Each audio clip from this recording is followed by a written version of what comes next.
কুরবানির ঈদের গরু বিক্রির জন্য অনেক সময় রাস্তার মধ্যেও গরু বাজার হয়েছে, স্কুল মাঠে হয়েছে, কলেজ মাঠে হয়েছে। বলুন, ছিল কলেজ মাঠ, যেদিন গরু উঠছে এদিন কি আর এটা কি কলেজ মাঠ কেউ বলছে? এটারে কি বলছে? গরুর হাট। গরুর হাট, কলেজ মাঠ বলে নাই, পরিবর্তন হয়ে গেছে। একটা স্কুল মাঠ, কলেজ মাঠ যদি গরু উঠলে গরুর হাট হয়ে পরিবর্তন হয়ে যায়, তাই রাসূল বলছেন যেখানে কোরআনের আলোচনা হয় এই জায়গাটাও পরিবর্তন হয়ে জান্নাতের বাগান হয়। আমাদের এলাকায় একটা প্রচলন আছে, ময়মুরব্বী মারা গেলে কাফন দাফনের পর একটু কাফনের কাপড় অনেক সময় বেশি হয়, এই সাদা কাফনের কাপড় কেউ ঘরে রাখতে রাজি না, এটা মসজিদে দিয়ে দেয়। আর মসজিদের ইমাম সাহেব এই দিয়ে দেখবেন কোরআন শরীফের গিলাফ বানায়। আর এই কোরআন শরীফ কেউ যদি পড়তে যায় আর এই গিলাফটা যদি কারো পায়ে লাগে, বলুন কাফনের কাপড়ের গিলাফ, এর মধ্যে চুমা খায়নি? আচ্ছা, এই কাফনের কাপড়টা চুমার উপযুক্ত হইল কার সাথে থাইকা? যে কোরআনের সাথে থাকলে কাফনের কাপড় চুমার উপযুক্ত হয়। রাসূল বলেছেন এই কোরআনের আলোচনা যেখানে হয় কোরআনের পরশে, এই জায়গাটাও বেহেশতের বাগান হয়। জায়গাটা যদি বেহেশতের বাগান হয়, আপনারা যারা এই কোরআনের পরশে আসছেন আপনারা কি বেহেশতি হবেন না? কারণ কোরআনের খাসিলত হলো, কোরআনের চরিত্র হলো, কোরআনের ভাব হলো মানুষকে বেহেশতি বানানো। তার বাস্তব ইরাকের ঘটনা বলছি। বাশার নামে একটা যুবক, যার জীবনে ভালো কোনো কাজ করে নাই, খারাপ পাইলে সারে নাই, এমন চরিত্রের যুবক আমাদের সোনার বাংলায় আছে না? ভালো পাইলে করে না, খারাপ পাইলে সারে না। একদিন ওই বাশার নামের যুবকটা মদ খায়া বুর হইয়া রাস্তা দিয়ে চলছে, হঠাৎ দেখে এক টুকরা আরবি লেখা কাগজ, যেটা কোরআনের অংশ, রাস্তার মধ্যে পড়ে আছে। মদ খায়া বুর, কাগজটা দেখে তার বিবেক বলল আমি অপরাধী হতে পারি, নিশ্চয়ই এটা কোরআনের অংশ হবে, যেহেতু আরবি লেখা। কাগজটা উঠাইয়া চুমা খাইলেন, বলতেছেন এটা তো কি জানি লেখা, বুঝিও না। সামনের দিকে না গিয়া পিছনের দিকে বাড়ির দিকে রওনা হলেন। বাড়ির কাছে যায় ডাকতেছে, মা, মা গো, মা। বাশারের মা বলেন, আশ্চর্য, আমার বাশারের সুর তো আজকে পরিবর্তন লাগে, এত সুন্দর করে তো আমারে মা কইয়া ডাকে না। বলুন পরিবর্তনটা করলো কিসে? কোরআনের অংশ। শুধু পরিবর্তন না, আপনাকে জান্নাতি বানায়া দিবে, যেটা পৃথিবীর কোন বই পুস্তক পারে না, পৃথিবীর কোন বিজ্ঞান যেটা পারে না, পৃথিবীর কোন শক্তি যেটা পারে না, কিন্তু কোরআন সেটা আপনার জন্য করবে। আর এই কোরআন আমাদের কাছে দেওয়ার জন্য আমার নবী না খাইয়া পেটে পাথর পর্যন্ত বাঁচছে। বাশারের মা বেরিয়ে আসলেন, কি বাবা বাশার, এত সুন্দর করে মা বলে ডাকছো, ব্যাপার কি? বাশার কাগজটা কোন হাতে লইয়া মার সামনে দাঁড়িয়ে বলেন, মা, মা গো, জানতে চাই এই কাগজটা কি লেখা, এই কাগজটা কিসের? বাশারের মা দুইটা চোখের পানি জর্জর করে ছেড়ে দিছেন। মাবুদ গো, আমার বাশারের হাতে কোরআনের অংশ, তুমি বুঝি আমার বাশারকে আজকে পছন্দ করেছো? আল্লাহু আকবার বলো। আজকে কারা এই মাহফিলে বসেছো, আমার আল্লাহ বুঝি তোমাদেরকে পছন্দ করে ফেলেছে। কারা আয়োজন করেছো? ও বাবারা, তোমাদেরকে বুঝি আমার আল্লাহ কবুল করেছে। বাশারের মা বলেন, ও বাশার, এই তো কোরআন শরীফের অংশ, চুমা খাইলেন, কি লেখা মা? এর মধ্যে লেখা ছিল বিসমিল্লাহ, তোমার আল্লাহর নাম। আবার চুমা খাইলেন, চোখে লাগাইলেন, বুকে লাগাইলেন, প্রভু গো, তোমার নাম জমিনে পড়েছিল। আমি অপরাধী হতে পারি, আমি মদখুর হতে পারি, গুনাহগার হতে পারি, আমি কলঙ্কিনী হতে পারি, তোমার কোরআনের, তোমার নামের কলঙ্ক হতে দিতে পারি না। এই বলে ইজ্জত সম্মান করে উপরে রেখে দিলেন। ডাকতেছেন, প্রভু গো, তোমার সম্মানী নাম আমি সম্মান করে উপরে রেখে দিলাম। সঙ্গে সঙ্গে আমার আল্লাহ ডাকে, রে বাশার, আমার কোরআনের ইজ্জত করলি, আমার নামের ইজ্জত করলি, আমি আল্লাহ তোর নামের ইজ্জত করলাম, আমার কোরআনের ইজ্জত করলি রে বাশার, আমি তোর জীবনের গুনাহগুলো ক্ষমা করে দিলাম। আজ থেকে তুই শুধু বাশার নয়, তোর নামের মধ্যে লাগিয়ে দিলাম বাশার হাবিব, আজ থেকে তুই শুধু বাশার নয় রে, এইটুকুন ইজ্জত করার কারণে আমি আল্লাহ তোকে বন্ধু বলে ঘোষণা দিয়ে দিলাম। যেই কোরআনের অল্প একটু কাগজের টুকরা ইজ্জত করে জীবনের গুনাহ মাফ পেয়ে আল্লাহর বন্ধু হয়ে গেলেন, আমরা সেই কোরআনের আলোচনায় বসেছি, সেই বেহেশতের বাগানে কোরআনের পরশে বসেছি। আল্লাহ কি আমাদেরকে মাপ দিয়ে আল্লাহর বন্ধু বানাইতে পারে না? অবশ্যই পারে। কিভাবে পারে সামনে আলোচনায় আসবে। তাই আসুন, সেই কোরআন যেখানে আলোচনা হবে সেটা বেহেশতের বাগান, আমরাও বেহেশতি হব। কারণ কোরআনের কাজই হলো মানুষকে বেহেশতি বানানো। এত বড় একটা পাপীকে যদি বাশারকে আইনা আল্লাহর দোস্ত বানিয়ে দিতে পারে, এত বড় দরজার ওলি হয়ে গিয়েছিলেন বাশার, আল্লাহর সাথে সম্পর্ক এত গভীর হয়েছিলেন। ওই বাশার হাবিব যে রাস্তা দিয়ে চলতেন, এই রাস্তার মধ্যে বেড়া বকরি প্রস্রাব পায়খানা করতেন না। আজকে সেই কোরআনের পরশে যাদের কি কবুল করেছেন আমার আল্লাহ। আচ্ছা বলুন, আল্লাহর ঘোষণাটা মানা আমাদের দরকার আসেনি? না মানলেও কিন্তু মানতেছি, না মানলেও কি মানতেছি। কারণ আল্লাহর ঘোষণার বাইরে কিছু করার ক্ষমতা আমাদের কারো নাই। আল্লাহ আমাদের উদ্দেশ্যে ওয়াজ করেন, ও বিশ্বাসীরা, ও ঈমানদাররা, তোমরা পুরাপুরি ভাবে ইসলামে দাখিল হও। বলুন, কিসে দাখিল হওয়ার জন্য বলছে? সবাই বলুন, কিসে? ইসলাম কার? আল্লাহ নিজে বলেছেন, ইন্নাদ-দীনা ইনদাল্লাহিল ইসলাম। ইসলাম হলো আমি আল্লাহর মনোনীত ধর্ম। ইসলামটা কার মনোনীত ধর্ম? আচ্ছা, আমি আপনাদের কাছে জানতে চাই, ইসলাম শব্দের অর্থ কি? মাশাআল্লাহ, যদি আপনারা সবাই জানেন, এটার কামা আমারে দাওয়াত দিলেন কি লেগা? ইসলাম শব্দের অর্থ, আচ্ছা এখন কি আমরা ইসলাম ওয়ালারা শান্তিতে আছি? ইসলাম কিন্তু শান্তি, আমরা কিন্তু শান্তিতে নাই। তার কারণ কি? ইসলাম তো কোনো ভেজাল না। ইসলামটা কার মনোনীত ধর্ম? বলুন, কার? ইসলাম আল্লাহর মনোনীত ধর্ম, এবং ইসলাম শব্দের অর্থ হলো শান্তি। সকলে বলুন, ইসলাম শব্দের অর্থ কি? এইবার জবাব দেন, আমরা কি ইসলামের মধ্যে যারা আছি, আমরা কি এখন শান্তিতে আছি? যেখানে নবী আছে এখানেই কি আছে? শান্তির নবী যেখানে যাইতেন শান্তির ছায়া পড়ে যাইতেন। নবী 13 বছর চাচা আবু তালিবের সঙ্গে ব্যবসায় রওনা হলেন, ব্যবসার উদ্দেশ্যে। লম্বা ঘটনা, ওদিকে যায় না। মুরব্বীরা বসলেন, ক্লান্ত হয়ে গেলেন, একটু রেস্ট নেবেন। কিন্তু 13 বছর বয়সী নবী মুরব্বীদের পাশে না বসে একটা মৃত গাছের নিচে গিয়ে বসলেন, মরা গাছ।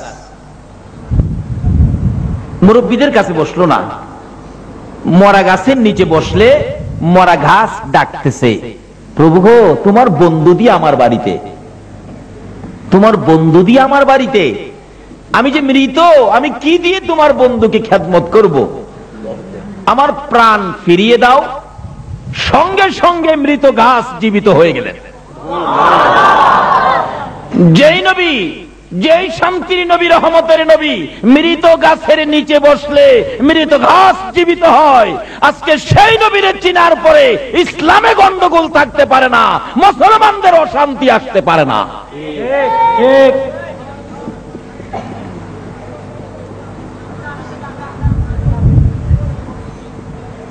ইসলামের পক্ষে নবীজিকে রহমত বলে মনোনয়ন দিয়েছে কে? আরো জোরে বলুন, কে? আজকে আওয়ামী লীগের নেতা নেত্রী মনোনয়ন দিলে তাকে ভোট দিতে পারো, বিএনপির নেত্রী মনোনয়ন দিলে তাকে ভোট দিতে পারো। আমার আল্লাহ যাকে রহমতের মনোনয়ন দিয়েছে, এই নবীর পক্ষে আসতে বাধা কিসের? এই নবীকে নিয়ে টানাটানি কেন, বাড়াবাড়ি কেন? যতদিন পর্যন্ত মুসলমান রহমতের নবীর মনোনয়ন মেনে না নিবে, ততদিন পর্যন্ত মুসলমানদের মধ্যে শান্তি আসতে পারে না। পারবেন কি এই নবীকে ঘরে রাখতে? নবীর আদর্শকে ঘরে রাখার নামই হলো নবীকে ঘরে রাখা। নবীজি একদিন বলতেছেন, সাহাবীরা তোমরা কি পারবে কেউ আমারে সারাদিন মাথায় রাখতে? সাহাবীরা বললেন, ইয়া রাসূলুল্লাহ, বলেন কি, আশ্চর্য, আপনাকে মাথায় কিভাবে রাখবো? মানুষ হাসবে না? রাসূল বলেন, মানুষ হাসুক, আমাকে খুশি করার জন্য তোমরা কি পারবে আমাকে মাথায় রাখতে? একজন সাহাবী বলেন, হুজুর আপনি খুশি হবেন মাথায় রাখলে? মাথায় রাখবো, কে হাসবে কে কাঁদবে এটা আমার দেখবার নাই, কিন্তু সিস্টেম দেন কিভাবে রাখবো। রাসূল বলেন, আমার সুন্নত টুপি, টুপিটা যে মহব্বত করে সারাদিন মাথায় রাখলো, সেই যেন আমি রাসূলকে সারাদিন মাথায় রাখবো। এই রাসূলকে রাখলে, বলুন, একটা টুপি মাথায় থাকলে একটা টুপিওয়ালা সহজে অন্যায় অপরাধ করতে। একটা টুপিওয়ালা টিভির সামনে দোকানে দাঁড়াইলে আরেকজন কয়, দেখছেন টুপিয়ে কিন্তু আপনারা দাঁড়াইতে দিল না, অন্যজন খালি আপনার দিকে তাকায়। হ্যাঁ, যে খারইছে হের দোষ নাই, আরেক বেচারা টুপি লাগায় কারণে হের কত দোষ, সকলে খালি হের দিকে দেখায়। এক বেচারা যাত্রা দেখে আইসা বাবার কাছে বিচার দিচ্ছে, বাবা দুনিয়াটা থাকতো না। কি লিখে রে বাবা? ইমাম সাহেব দেখেছি যাত্রাত,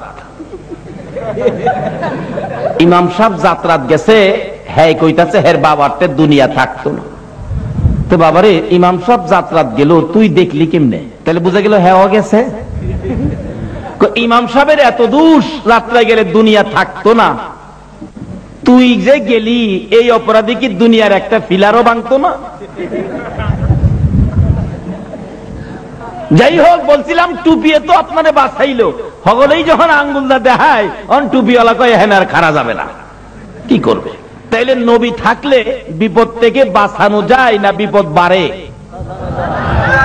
এই নবী তো আমাদের কাছে ছিল, এই নবীকে তো রাখেন নাই। রাত্রে ঘুম ভাঙলে নবীরে ডাইকেন, কি বলে? ইয়া মুহাম্মদ পিয়ারা নবী এসো নিরালায়া, মুহাম্মদ পিয়ারা নবী এসো নিরালায়া।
বলতেছিলাম, যেই নবী মৃত গাছের নিচে বসলে মৃত গাছ জীবিত হয়, বলুন এই নবী পাইয়া শান্তি হইল না অশান্তি হইল?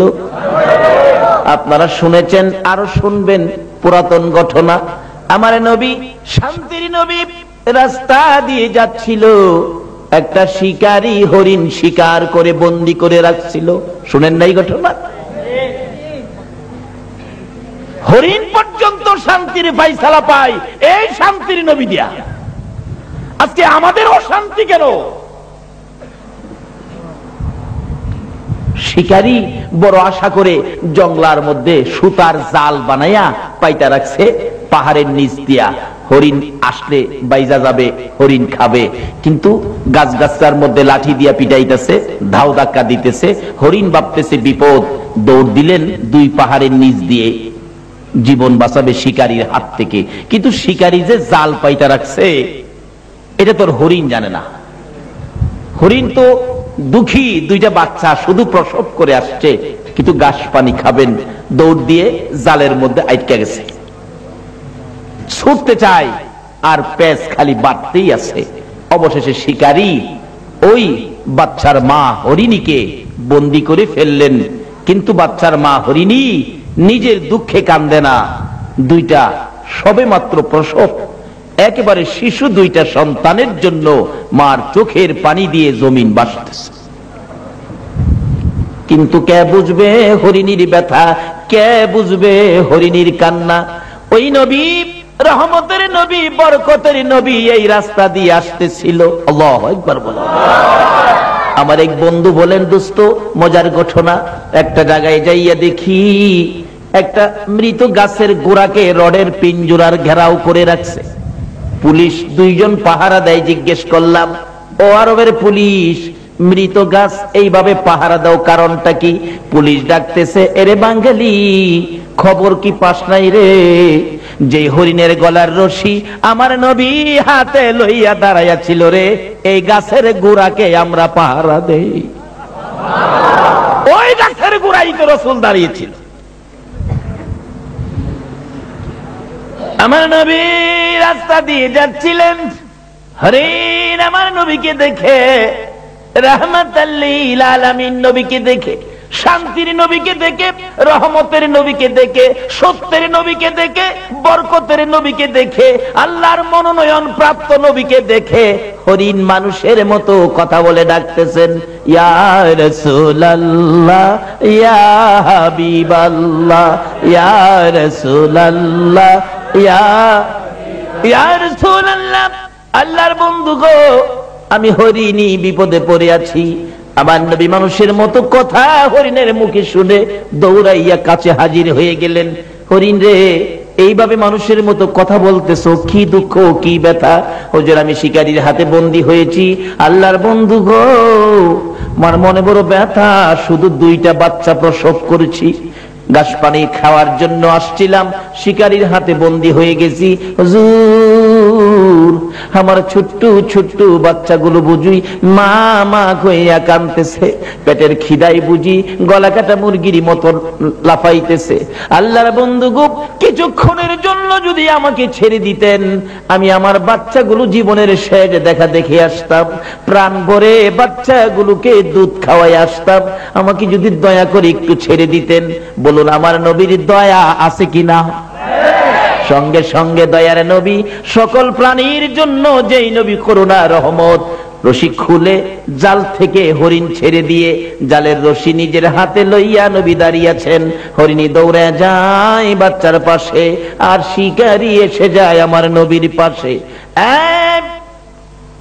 অপথিক, হরিণের জায়গায় তুমি দাঁড়িয়েছো, আমার হরিণ কোথায়? আমার নবী বলেন, শিকারী রে, চিন্তা করিস না, আমি হরিণ ছেড়ে দিয়েছি, কিছুক্ষণ পর তোর হরিণ ফিরে আসবে। আশ্চর্য হয়ে গেলেন শিকারী, এটা কেমন মানুষ, কেমন কথা বলে রে? জঙ্গলার হরিণ দৌড়ায়া ধরতে পারা যায় না, আর ছেড়ে দিলে হরিণ ফিরে আসে। শিকারীর ধারণা তো হরিণ আসবে না। আপনাদের ধারণা কি হরিণ আসবে কিনা? আসবে। সেই নবীর উম্মতের আবার অশান্তি কিসের? তাহলে বুঝা গেল নবী চিনলাম না। যাকে শান্তির মনোনয়ন দিয়েছে আল্লাহ, সেই নবীকে চিনলাম না। আর যাও চিনি দলাদলি করে, হেলা চিনে নূরের নবী, হেলা চিনে মাটির নবী, আবার হেলা চিনে বেহেশতের সাদা মাটির নবী। কত যে টানাটানি এই নবীর লইয়া।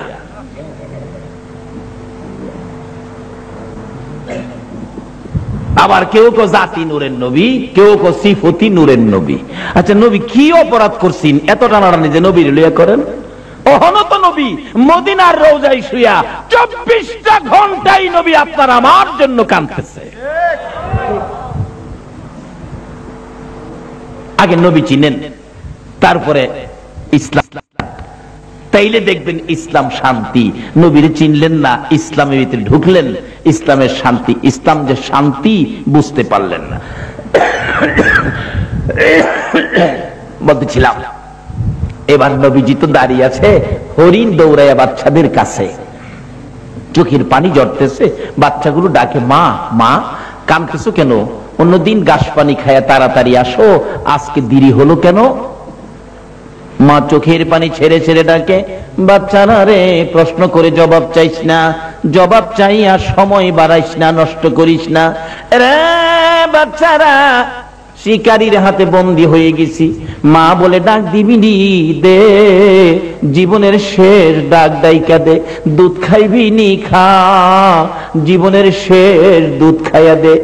ও বাচ্চারা রে, দেরি করিস না, আমি রাসূলের হাতে রশি লাগাইছি। বাচ্চাগুলো একবার শুনে আশ্চর্য হয়ে গেলেন, কার হাতে রশি লাগাইছ? রাসূলের হাতে রে সন্তানেরা, যেই নবী না হইলে জগৎ হইতো না, ওই নবীর হাতে রশি দিয়ে তোদের কাছে দুধ খাওয়াইতে আসছি। বাচ্চাগুলো চোখের পানি ছেড়ে ছেড়ে ডাকতেছে, নিষ্ঠুর মা, তোমার মতো মায়ের দুধ আমরা খাবো না। যেই মা রাসূলের হাতে রশি লাগাইছে, না খায়া জীবন দিব গো, ওই রাসূলের হাতে রশি দেওয়ার কারণে আমরা এই মায়ের দুধ খাবো না। একটা জংলার হরিণ, বাচ্চা হরিণ হইয়া রাসূল চিনে, রহমতের নবী চিনে, আমরা উম্মত হইয়া নবী চিনি না। বাচ্চাগুলি বলেন, মা মাগো, চলো আমরা তোমার সাথে যাব, যেই রাসূলের সাথে বেয়াদবি করেছো, এই বেয়াদবির ক্ষমাটুকুন আমরা নিজেরা নিব, তারপরে দুধ খাবো, এর আগে খাবো না। চলো। বাচ্চা সহ মা হরিণটা রওনা হয়ে গেলেন। এমনি সময় দেখা যায় নবীজিকে ধমকাইতেছে, আমার হরিণ না দিয়া যাইতে পারবেন না। নবী কি বলেন, বাবারে, তোমার হরিণ না দিয়া আমিও যাব না। কিছুক্ষণ পর দেখা যায় হরিণ পিছিয়ে দিয়ে যাইতেছে। যখন নবীজির সুন্দর চেহারা দেখা যায়, মার আগে আগে বাচ্চা দুইটা দৌড়ায় যাইতেছে। দৌড়ায় যাইয়া দুইটা বাচ্চা হরিণ আমার নবী পাখের কদম মুবারকে পড়ে গেছে, পায়ের মধ্যে মাথা টুকুন লাগাইয়া ডাকতেছে, হুজুর, আমরা মা বেয়াদবি করেছে, আমরা দুধ খাই নাই, প্রতিজ্ঞা করেছি আপনার কাছ থেকে ক্ষমা না নেওয়া পর্যন্ত এই মায়ের দুধ আমরা খাবো না। নবী গো, আপনার পায়ে পড়েছি, আমার মায়ের বেয়াদবি ক্ষমা করে দেন। হরিণ দাঁড়িয়ে আছে পাশে, আমার নবী ডাকতেছে, শিকারী রে, বল এবার কোনটা নিবি? বড় হরিণ নিবি না বাচ্চা হরিণ নিবি? না, যেই নবী একটা ছাড়লে তিনটা আসে, সেই নবী নিবি। শিকারী একবার বাচ্চাদের দিকে চাই, আবার বড় হরিণের দিকে চাই, আবার রাহমাতাল লিল আলামিন নবীর চেহারার দিকে চাই। দুইটা চোখের পানি জর্জর করে ছেড়ে দেন। এবার বুঝেছি গো, আপনি যে শান্তির নবী, রহমতের নবী। আর আমার হরিণের দরকার নাই, বাচ্চা হরিণ নিব না, বড় হরিণ নিব না। যেই নবী একটা ছাড়লে তিনটা ফিরায় আসে গো, আমি সেই নবীর হাত ধরে ফেলেছি। আল্লাহু আকবার।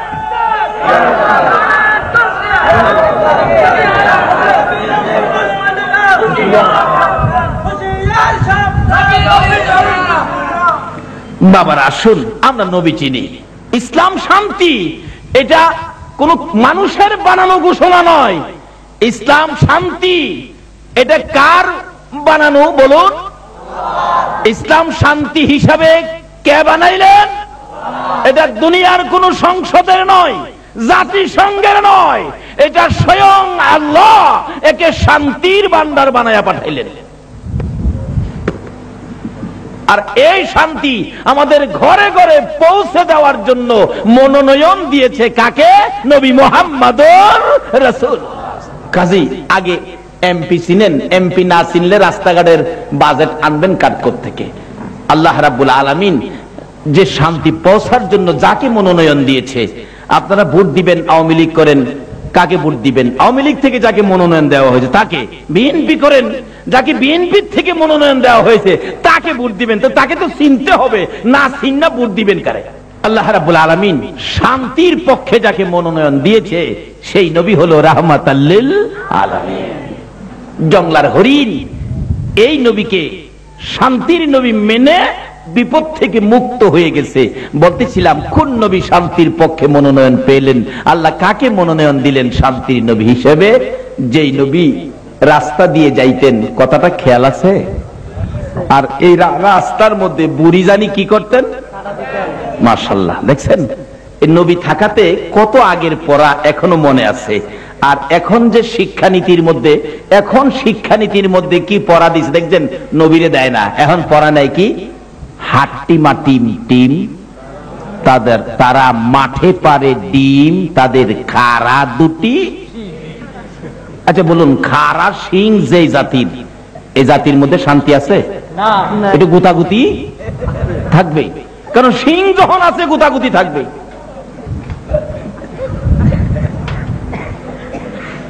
এরপরে দেখেন রহমত নাই, খালি গুতাগুতি। সকালবেলা পড়ছে, বিকালে জিগাইলে হে পড়া কইতারে না। আর কবে পড়ছেন দুষ্ট বুড়ির কাহিনী এখনো মনে আছে। তার কারণ হলো সাথে রহমতের নবী আছে। আর এই নবী ছাড়া আল্লাহকে পাওয়া কখনো সম্ভব নয়। দুনিয়ার সিস্টেম, চট্টগ্রামে থানায় থানায় এমপি একজন থাকে, আবার ওয়ার্ড কমিশনার আছে, মেয়র আছে, কি বলেন আছে কিনা? এর একটাও অস্বীকার করতে পারবেন না। সরকার পর্যন্ত পৌঁছতে গেলে কমিশনার দরকার আছে।